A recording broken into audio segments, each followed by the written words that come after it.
Okay, good morning all.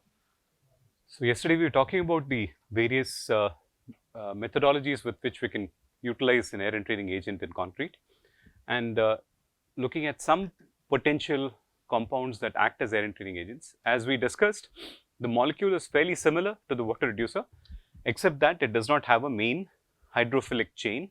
It only has a polar end attached to a hydrophobic chain, right? And the polar end basically helps in reducing surface tension of the water, and the hydrophobic chain stabilizes the bubbles once they are formed. Okay, so in a structure of the cement, in the structure of the concrete, the air bubbles need to be generated with a uniform spacing, or at least ensuring that you have somewhat of a uniform spacing to ensure that there is not much distance between successive bubbles. So generally, as we discussed earlier, some things like soaps and detergents basically generate bubbles because they are lowering surface tension of water. This happens upon agitation. Similarly, when you do mixing of the air entrainer in the concrete mixture, that's when it starts generating these bubbles, and these bubbles remain stable because of the action of the molecule. So as I was saying earlier, I should put this in the, as I was saying earlier, most of the air entraining chemicals are usually tree derivatives or plant derivatives. Winsol resin is one of the most commonly known air entrainers, and then you have pine rosin, fatty acids, and sometimes even synthetic chemicals like dodecyl benzene sulfonate. If you look at your shampoo formulations at the back, amongst the ingredients, you'll always find this ingredient available in your shampoo. Okay. Now, what we want to do is maximize the chance of the bubbles forming and ensuring that these bubbles remain stable. So when you add early in the process, right, with the sand and coarse aggregate along with some of the water, these bubbles can start forming very early in the process.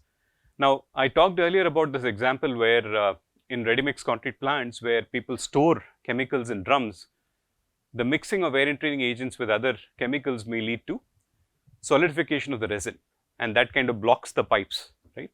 And that's something you need to be careful about, that air entrainers should not be mixed directly with any other chemical. You can dissolve all chemicals into water and then use them, but intermixing of chemicals is not a good thing. Okay. Now, if you look under the microscope, as I was saying earlier, you need to do a proper air void analysis under the microscope. For this, we take a concrete segment that has been properly polished, right? And then we need to do the point count analysis. I hope you will be able to go through the ASTM spec, which talks about this test method. So if you look under the microscope, the distribution of air voids looks something like this. So here you have different types of air voids and air bubbles that are inside. You notice these larger void spaces, right, which are close to the surface of the aggregate, and that essentially is your entrapped air, air that remains in the system despite your consolidation. Okay. Consolidation is done in order to remove any unnecessary air that is inside the system, but how much ever you consolidate, there will always be some level of entrapped air in the system. It's not possible to completely remove all the air. Okay. So this entrapped air is generally of the size range of a few millimeters. So these are fairly large voids. Okay.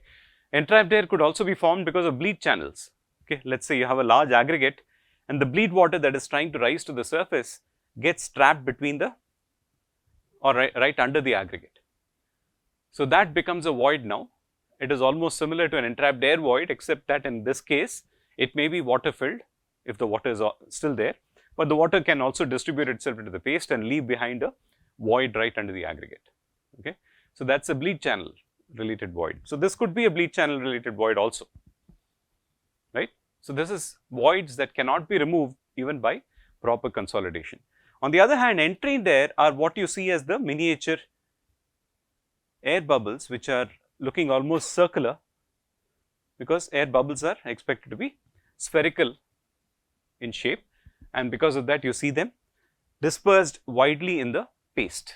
You see them dispersed widely in the paste.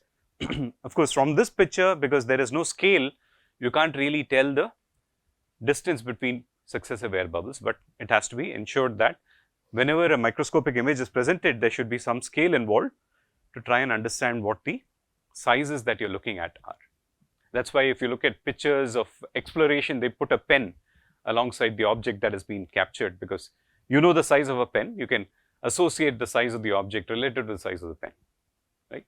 So, in this case, the bubbles that are distributed all across the paste, the small minute dots that you see them, those are the entrained air bubbles.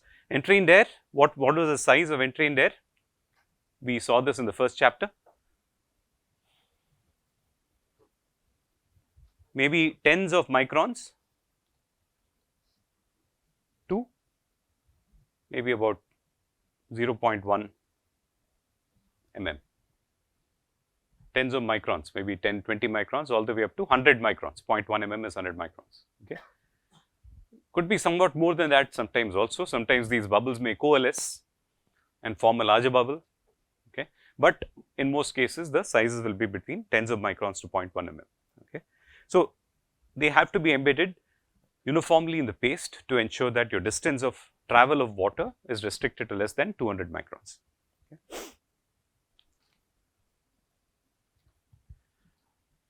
When we add the air entraining agent into concrete, we need to measure how much air has been actually entrained in the concrete. There are several methods in which you can study this.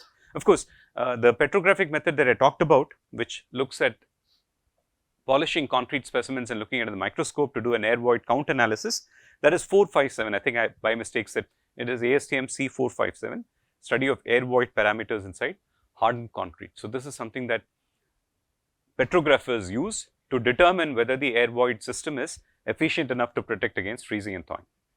But if you want to measure the air content right after mixing the concrete, apart from the slump, one of the common tests that is done wherever air entrainment is used is the measurement of air in fresh concrete, which is done with the help of what is called a pressure meter. You can definitely look at the standard. It's a simple enough test. You have a container which you fill up with concrete with some standard compaction. Typically, you fill it up in 3 layers, each layer being rodded 25 times with a tamping rod, and then you finish up the top surface, right. Then you put an upper chamber to this, which has a dial gauge. You put an upper chamber and then you flood the upper chamber with water, okay. And then you pressurize the water.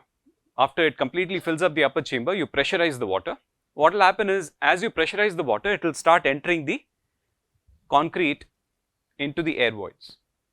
Okay, when you pressurize the system, the water will enter into the air voids. And then there is a pressure release valve on top, which when you release, all the extra air that is left behind because of the water entering the voids, that will get released and that will be indicated in your dial as the air content. Simple enough test. It requires a bit of practice to actually get this right, but it can be done quite easily with just some understanding of how this system actually works. This is called the pressure meter test. There is also another test called volumetric test, in which you do not apply pressure, but you agitate the concrete by rolling the apparatus with your hand. That causes the water to settle into the air voids in the concrete, and then whatever is left behind is the air content of the concrete. Okay.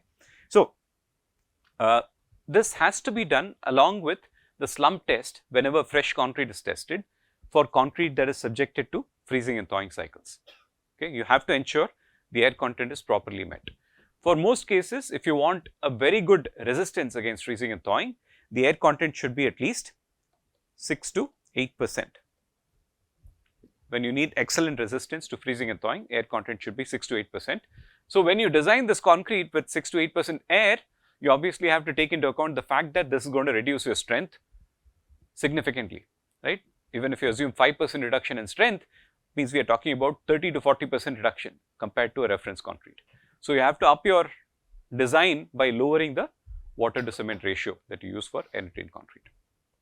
And this is very clearly captured if you look at the mixed design method prescribed in ACI, American Concrete Institute 211 document that talks about mixed design of concrete. There they clearly mention what should be the approach when you use air-entrained concrete, how much should you bring the water to cement ratio down to ensure that you have a proper strength attainment at 28 days.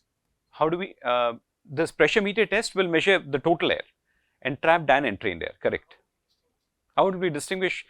Well, we can't truly distinguish that, but what happens is if you do a concrete without the air entrainer, you can get an estimate of the entrained air. Typically, if you look at our mixed design guidelines, they suggest that when you use a certain size of aggregate, let's say when you use a for 20 mm aggregate,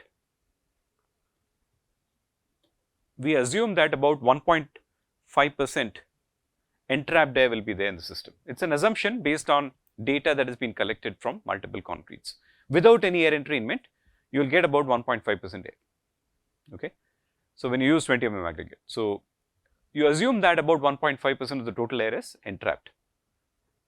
You can do this test also for non-entrained air entrained concrete, and you will find that air content is typically between 1 and 2%.